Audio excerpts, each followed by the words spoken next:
Good morning friends, હું અજય ત્રિવેદી અને આજે આપણે ધોરણ 10 વિષય ગણિતમાં ચેપ્ટર 5 સમાંતર શ્રેણી શીખી રહ્યા છીએ.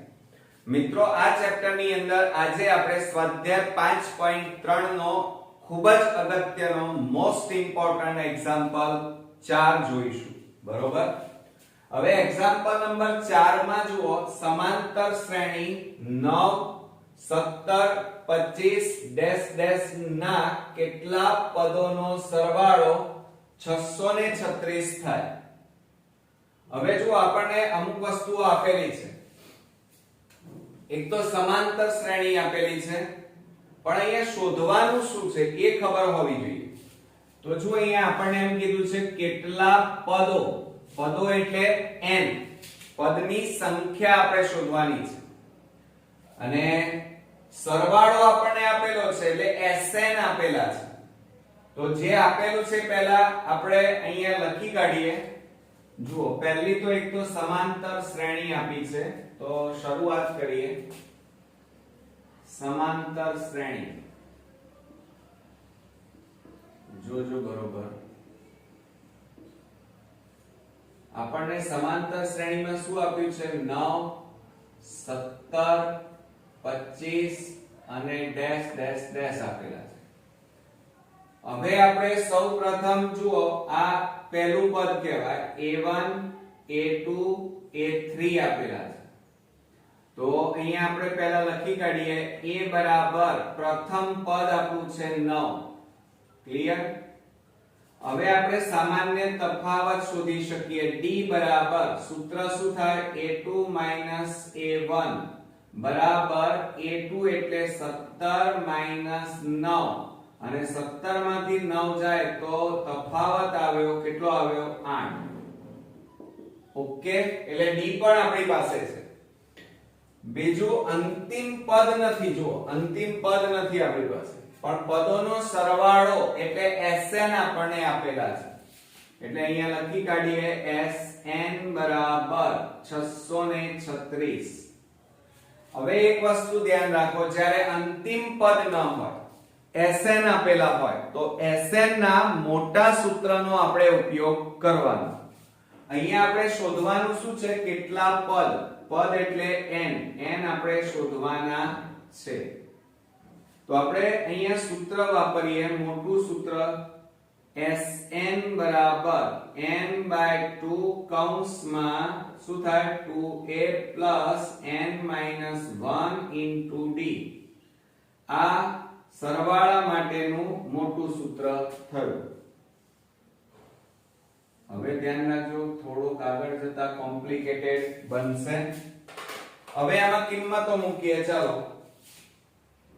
કે Sn એટલે કેટલા આપ્યા છે? 636 બરાબર n શોધવાના 2 2a પ્રથમ પદ 9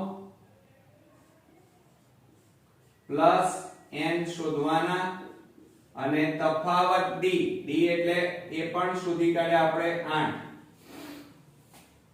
હવે આપણે શું કરીએ? જુઓ, આ બે ભાગાકારમાં છે, બરાબરની આ બાજુ આવે એટલે ગુણાકાર. 636 ગુણ્યા 2 બરાબર n કૌંસમાં આ બે નો ગુણાકાર 9 દુ 18 પ્લસ આ 8 નો આ બંને સાથે ગુણાકાર 8 ગુણ્યા n એટલે 8n માઈનસ 8 એકા 8. હવે આપણે આ બે નો ગુણાકાર કરીએ. ચાલો, તો કેટલો થાય? 2 6 12 નો બગડો, બધી પડી 1, 2 તારી 6 ને 1 7 અને 2 6 12. કેટલા આવ્યા મિત્રો? 1272 આવ્યા. કેટલા આવ્યા? એક્ચ્યુઅલી 1272 બરાબર n કૌંસમાં. હવે જુઓ અહીંયા આ 18 ઓછા 8 એ બંનેને જોડે લખીએ. 18 ઓછા 8 અને વત્તા 8n માટે 1272 બરાબર n કૌંસમાં આ બેની બાદબાકી કરો તો 10 વત્તા 8n. ક્લિયર? હવે આ n નો આ બંને સાથે ગુણાકાર કરવાનો બરોબર તો શું થશે જુઓ 1272 બરાબર 10 આ n નો આ બંને સાથે ગુણાકાર કરીએ તો 10n વત્તા 8 અને n ગુણ્યા n એટલે n² ક્લિયર હવે આપણે શું કરી નાખીએ આ 272 ને બરાબરની પેલી બાજુ લઈ જાઓ તો માઈનસ થઈ જાય તો શું લખાય 10n વત્તા 8n² આ પ્લસ છે પેલી બાજુ જાય તો માઈનસ 1272 બરાબર 0 હવે પદોની ગોઠવણી કરીએ વર્ગ વાળું પદ આગળ લખીએ n વાળા પદને વચ્ચે લખીએ તો શું થશે 8n² plus 10n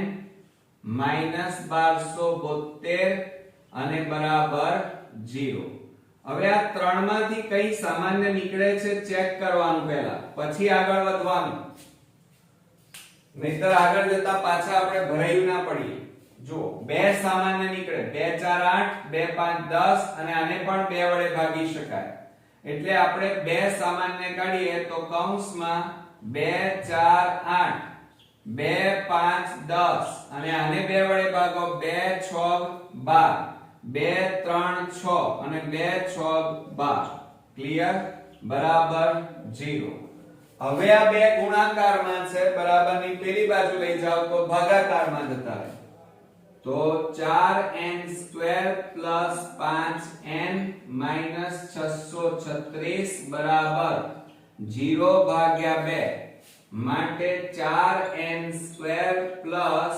5n minus 636 બરાબર 0 હવે આના આપણે અવયવ પાડવા પડશે ભાગ પાડવાના ચલો આ જે પદ આવ્યું હવે એના અવયવીકરણની રીતે આપણે ભાગ પાડવાના છે એટલે કે 636 ગુણ્યા 5 કરવા પડે જોજો હવે ખાસ હાર્ડ છે 636 ગુણ્યા 4 4 6 24 નો ચોગડો વધી પડી 2 4 તરી 12 ને 2 14 વધી 1 6 4 24 ને 1 25 કેટલા આવ્યા 2544 હવે આ 2544 ના એવા ભાગ પાડો કે એનો સરવાળો અથવા બાદબાકી કરીએ તો 5 આવવા જોઈએ હવે તમે કહેશો સર હવે તો કેવી રીતે આવડવાનું કારણ કે આવડો મોટો ઘડિયો તો મને નથી આવડતો તો કેવી રીતે કરવાનું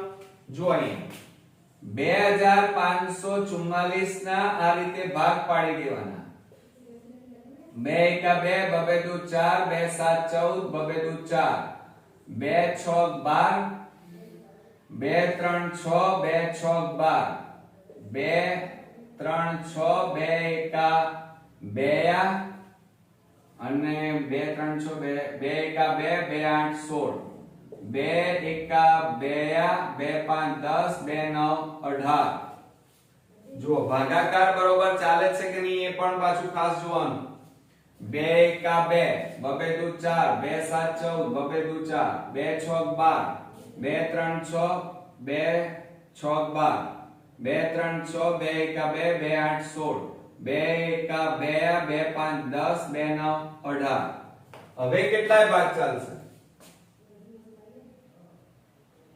કેટલાય ભાગ ચાલશે મિત્રો બોલો ચલો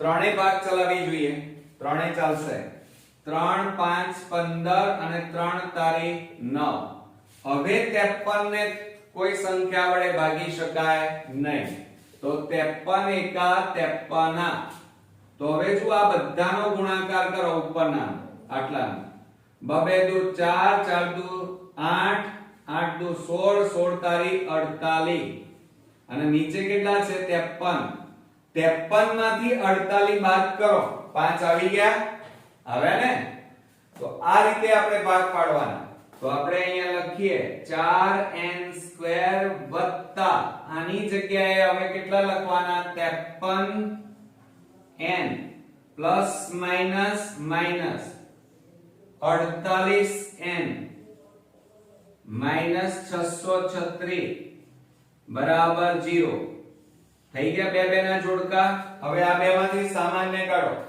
ચાલો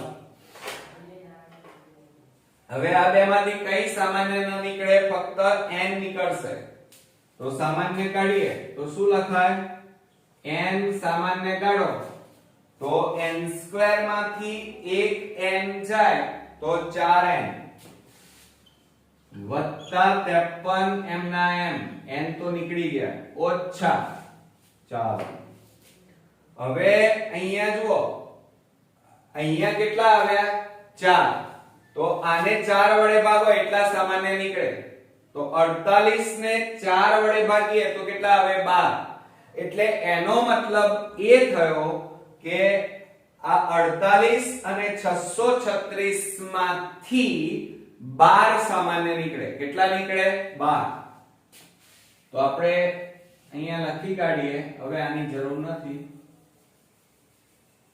ચલો 12 સામાન્ય કાઢીએ તો 12 48 ને 12 વડે ભાગો તો કેટલા વધે 12 4 48 અને જુઓ માઈનસ માઈનસ પ્લસ ચિહ્નોમાં પણ ધ્યાન રાખજો હવે આ 636 ને 12 વડે ભાગો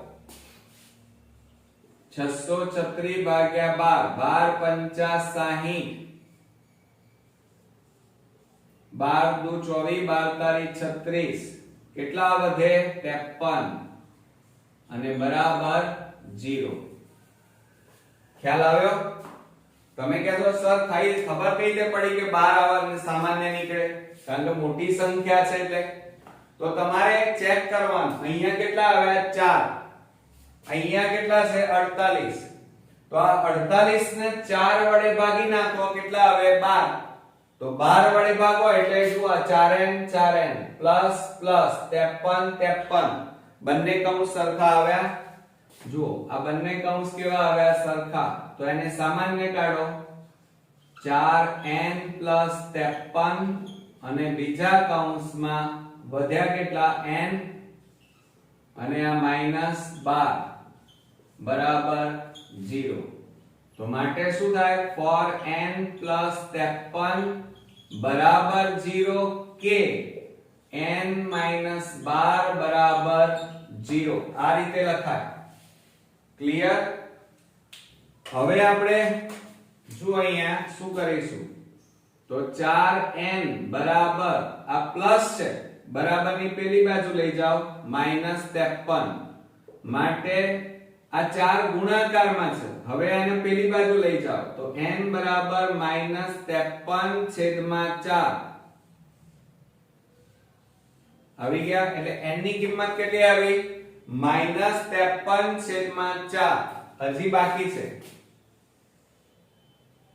અહીંયા જુઓ n બરાબર -12 પેલી બાજુ જાય તો +12 આવે હવે આ બે કિંમતો n ની છે તો કઈ સાચી તો મેં તમને પહેલા પણ કીધું હતું કે હંમેશા પદો ક્યારે ઋણ ન હોય પૂર્ણાંક ન હોય પોઈન્ટમાં ન હોય અપૂર્ણાંક ન હોય એટલે આ માઈનસ છે એટલે કે ઋણ છે જે શક્ય નથી